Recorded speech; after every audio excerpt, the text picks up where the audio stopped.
نبينا بنور هدينا. Jangan lupa di subscribe. حبيبي نور. Maka berbahagialah ketika tumbuh nilai-nilai itu, kecintaan kepada ibunda yang memang sangat dimuliakan dalam Al-Quran.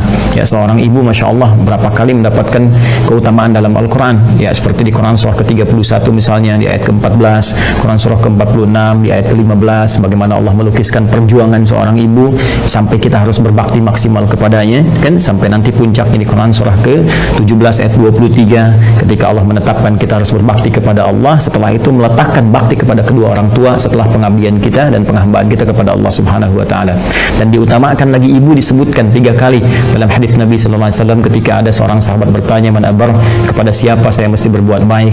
Maka Nabi menjawab, "Ummak," kepada ibumu. Qala thumma man, kemudian kepada siapa? Qala ummak, kepada ibumu. Qala thumma man, kemudian kepada siapa? Qala ummak, ibumu.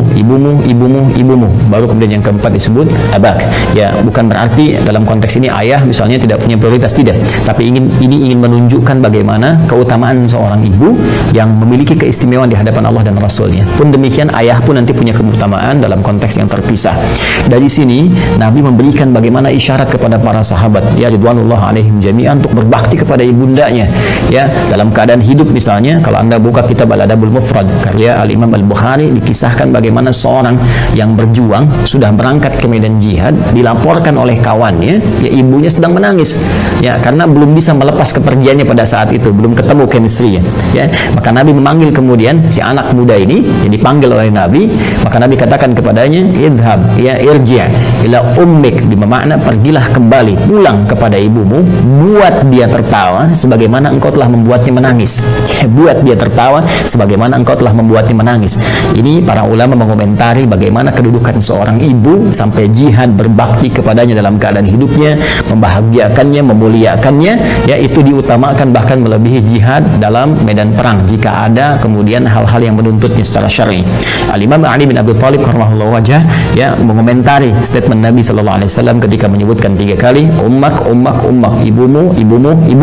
Maka dikomentari oleh beliau, karena ibu memiliki 3 keistimewaan yang tidak didapati oleh ayah. Yang pertama, ibu yang mengandung, ayah tidak mengandung. Yang kedua, ibu melahirkan, ayah tidak melahirkan. Yang ketiga, ibu menyusui, ayah tidak menyusui. Dengan 3 keutamaan ini, Nabi kemudian memberikan gambaran ibumu. Ada komentar yang lain bahwa ketika orang ini bertanya, maka peluang terbaiknya untuk berbakti ada kepada ibunya. Sehingga Ibnu Abbas radhiyallahu ta'ala anhuma ketika didatangi oleh seseorang di masa beliau menjadi mufti, ya, aku punya persoalan, aku punya maksiat yang cukup tinggi aku kerjakan, bagaimana cara bertobat kepada Allah Subhanahu wa taala? Ibnu Abbas kemudian berkata, "Apakah engkau masih punya ibu?" Ya, kata orang ini, "Ya, aku masih punya ibu."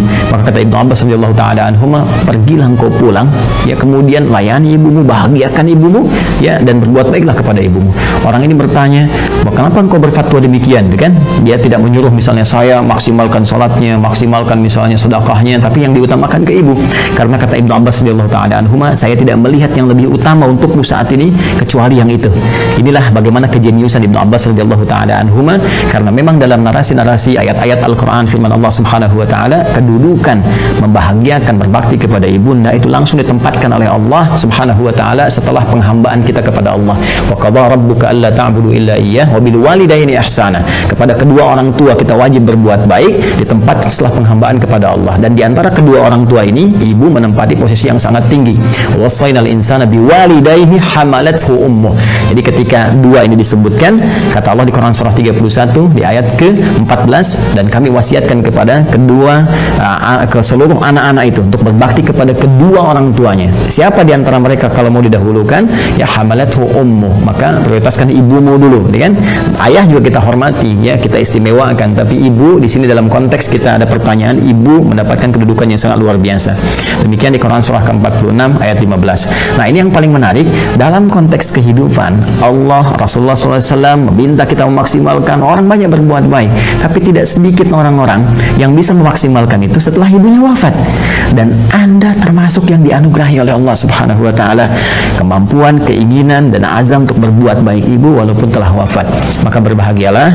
Di antara caranya ada yang Nabi SAW sampaikan, bahkan disebutkan dalam hadis riwayat Muslim sampai dengan 9 lafaz. Saya sebutkan hadisnya, qala Rasulullah sallallahu alaihi wasallam, idza mata al-insanu atau idza mata al-'abdu Ya, kata Nabi SAW, jika seorang manusia yang biasa beraktivitas, jadi insan itu, kata insan disebutkan 65 kali dalam Al-Quran, menunjuk pada term manusia dengan totalitas aktivitasnya. Jadi kalau terkait dengan nafsunya, tampilan fisikalnya disebut dengan bashar, 35 kali disebutkan dalam Al-Quran. Jika terkait dengan sifat-sifat lembutnya, harmoninya, dan berbeda dengan jin ya, dari penampakan dan raibnya, itu disebut dengan al-ins. 18 kali ins dan jin dipasangkan dalam Al-Quran. Kemudian ada lagi menyebut sifat sosialnya an-nas, setidaknya 241 kali kurang lebih disebutkan dalam Al-Quran. Jika menyebut asal genetiknya disebut dengan Bani Adam, disebutkan 7 kali dalam Al-Quran. Nah, kalau disebutkan insan, al-insan 65 kali disebutkan dalam Al-Quran, itu menunjuk kepada totalitas aktivitas. Jadi saat mulai bangun tidur sampai tidur lagi. Nah, kata Nabi, idza matal insanu, jika manusia yang biasa beraktivitas dari mulai bangun tidur sampai tidur lagi, dari bangun sampai tidur lagi, kemudian meninggal, wafat. Ya, di kalimat pertama ini, pembuka hadis ini ingin memberikan kesan kepada kita bahwa mohon maaf sekali, sepadat-padat apapun kita beraktivitas, pada akhirnya meninggal juga, pada akhirnya wafat juga. Karena itu pembuka hadis ini memberikan satu pengingat yang sangat penting kepada kita. Jangan lupa, awas, jangan lalai bahwa satu saat kita akan pulang kepada Allah. Apa yang kemudian ingin dipertaruhkan di dunia ini sampai Anda lupa mengerjakan ibadah, berangkat gelap, pulang gelap, demi harta tidak seberapa yang kalau didapat kemudian meninggal juga belum tentu dipakai, sampai berselisih, sampai bertarung, sampai ada yang saling menyingkirkan, menyungkurkan, bahkan mohon maaf sekali menumpahkan darah. Waliyadzubillah. Allah, berlindunglah kepada Allah Subhanahu wa taala. Berlindunglah, karena apapun yang Anda dapatkan saat di dunia satu saat akan ditinggalkan. Jika bukan Anda meninggalkan dunia, maka dunia akan meninggalkan Anda. Satu saat kita akan wafat.